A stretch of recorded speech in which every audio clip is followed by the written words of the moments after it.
The level of technology in vehicles has been increasing over the years, both in styling and technology.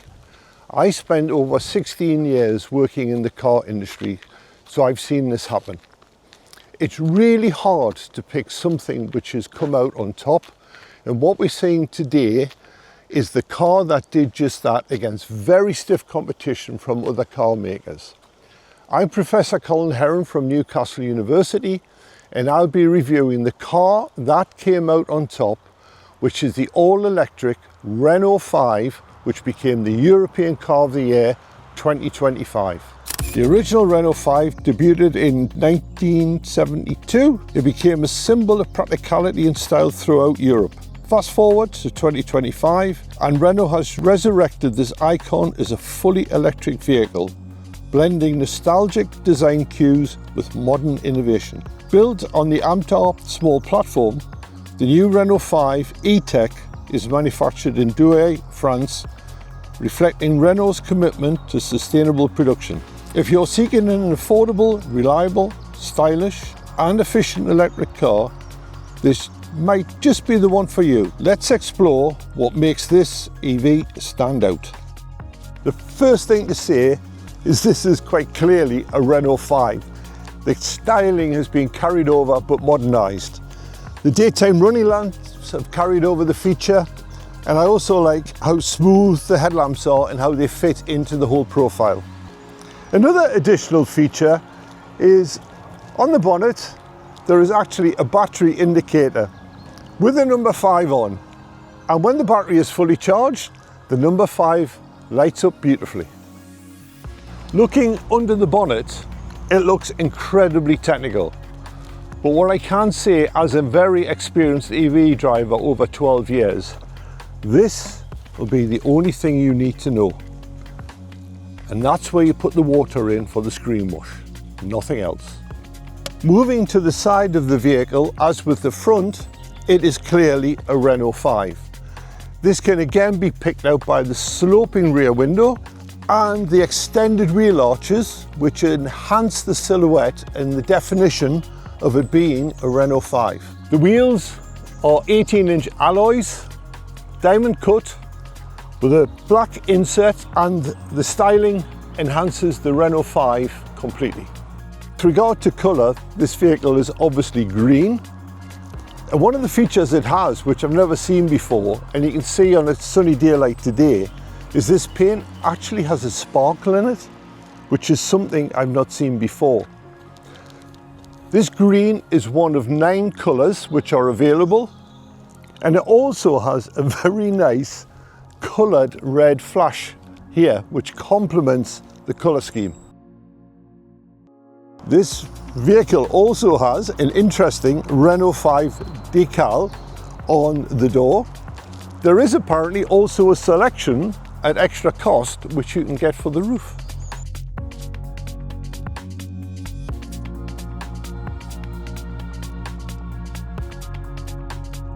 Moving to the rear of the car, it again becomes clear that this is a Renault 5, especially as there's now an addition of the Renault 5 symbol on the back.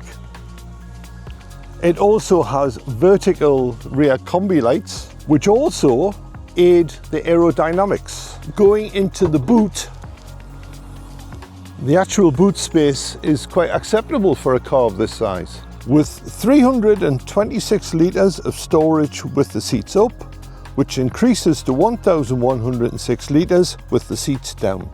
The boot also has some additional storage space, which in this case is housing the charging cable. The boot compartment is square, which allows you to maximise the space with regards to suitcases. This vehicle comes with a 52 kilowatt hour lithium ion battery. It also has a charging port on the side of the vehicle for slow charging and high power charging. It has a WLTP driving range of up to 252 miles. Obviously this depends on driving style and conditions. It has a maximum charging rate of 100 kilowatts that can be achieved with DC rapid charging and generates 15 to 80% battery power in approximately 30 minutes. On a 7 kilowatt AC home charger, you can achieve a charging time of around 5 hours and 11 minutes. Moving inside the car, the quirky styling obviously continues. What I do like is the denim on the seats and actually on the dashboard as well. And apparently it's all 100% recycled material. Well done, Renault. Also inside, there are two 10-inch high-resolution information panels. One of them's giving me details about the vehicle. The other one is the sat-nav and the entertainment center. There's wireless smartphone integration compatibility with both Apple CarPlay and Android Auto. It also has Google built in, including Google Maps, and with the help of Renault, allows for voice assist. Let's see if Renault can handle a Geordie accent. Hey, Renault, open the driver's side window. Renault can understand a Geordie accent. Directly in front of me is all the information about the vehicle, including the driving mode, importantly, how many miles per kilowatt hour, how many miles I have left before I need a charge. On the steering wheel is the simple controls for radio, voice activation, etc. But a really good feature in this vehicle for me personally, which is carried over from the Zoe, is actually the key controls for ventilation, etc.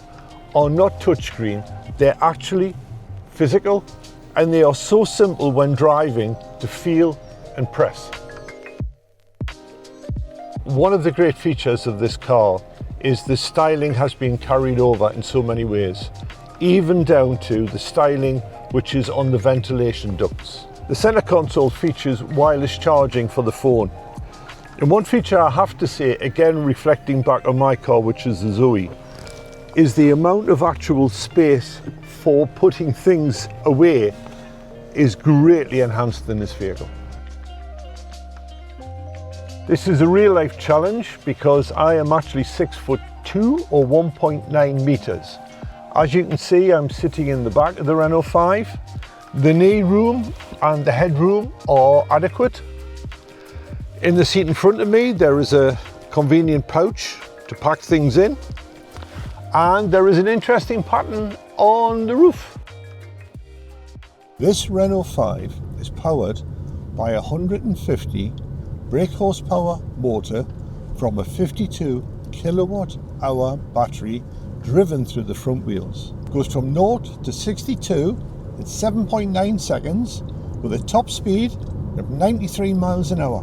More importantly, having that power is really useful in urban driving, stop and go situations, and on roundabouts. One thing I will point out is the regeneration braking.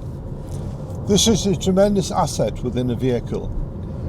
And not only that, because you use regeneration, meaning you use the regen to slow and stop the car in most cases, it means you don't actually wear your brake pads.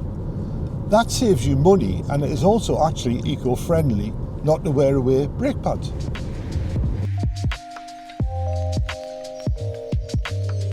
So, where does the Renault 5 land overall? The new Renault 5 doesn't just live up to its legacy, it modernises it for a new generation. If the original Renault 5 was the right car at the right time, this feels like its 21st century equivalent. It's not the biggest, fastest or flashiest electric car in the market. It's not trying to be. What Renault's done here is something far more important. They made an EV that's accessible, practical and genuinely desirable for everyday driving. And when it comes to running costs, the Renault 5 is firmly on your side. Low charging costs, minimum maintenance, and a WLTP range of up to 255 miles. For most people, that means home charging once or twice a week, and you're good to go. The Renault 5 proves that going electric doesn't have to mean going broke. It's charming, cleverly engineered, and most importantly, it makes financial sense. If you're thinking about going electric, the Renault 5 might just be the spark you've been waiting for. What do you think of the Renault 5? Is it your car of the year, or would you have chosen something different, and why? Let us know in the comments. If you found this review helpful, please don't forget to click the like button. Please subscribe and turn on notifications so you don't miss any new reviews. I'm Colin Herron. Thank you for watching.